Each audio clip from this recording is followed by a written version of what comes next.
Hello, ladies and gentlemen. Welcome to HIMediaTV News, your HIMediaTV News update. I am your host, and House passes bipartisan bill to enhance child tax credit, revive key tax breaks for businesses. From the PBS NewsHour by Kevin Freeking in the Associated Press. The House accomplished something unusual Wednesday in passing with broad bipartisan support a roughly $79 billion tax cut package that would enhance the child tax credit for millions of lower-income families and boost 3 tax breaks for businesses, a combination that gives lawmakers on both sides of the political aisle coveted policy wins. Prospects for the measure becoming law are uncertain, with the Senate still having to take it up, but for a House that has struggled to get bills of consequence over the finish line, the tax legislation could represent a rare breakthrough. The bill passed by a vote of 357 to 70. Speaker Mike Johnson, Republican from Louisiana, threw his support behind the bill on Wednesday morning and spent the previous day meeting with GOP lawmakers who are concerned about particular features of the bill, namely the expanded child tax credit. Some were also unhappy that it failed to address the $10,000 cap on the total amount of properties taxes or state or local taxes that consumers can deduct from their federal returns. Raising the cap is a top priority for lawmakers from the Republican members in the New York congressional delegation, whose victories in 2022 helped the GOP take the majority.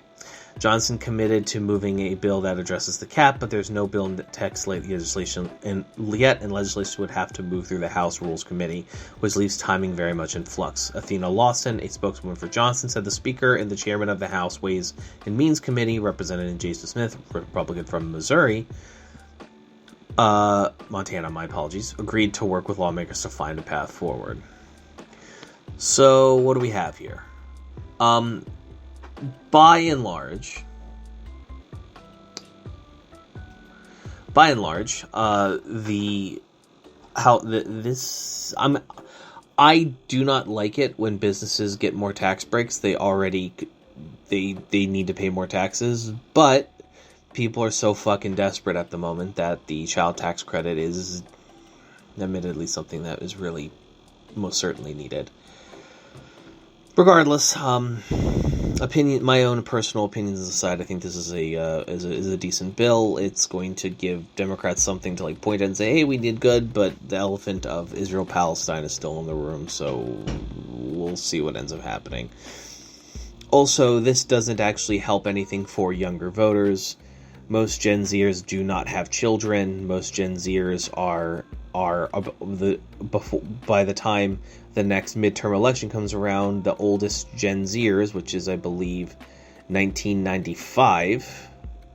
Actually, by the end of next year, by the end of 2025, all of the oldest Gen Zers who were, 1995, will be 30.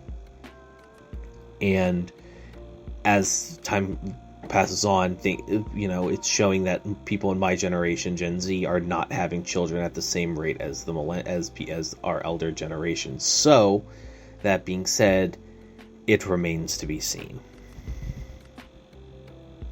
Because the tax credit is good and it's helpful, but it doesn't actually I personally, as a Gen Zer and as a younger person, feel like it's just not something to help.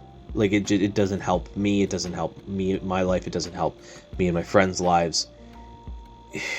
Here we are. But that's your news update and your opinions from the cheap seats. Have a good one, everybody.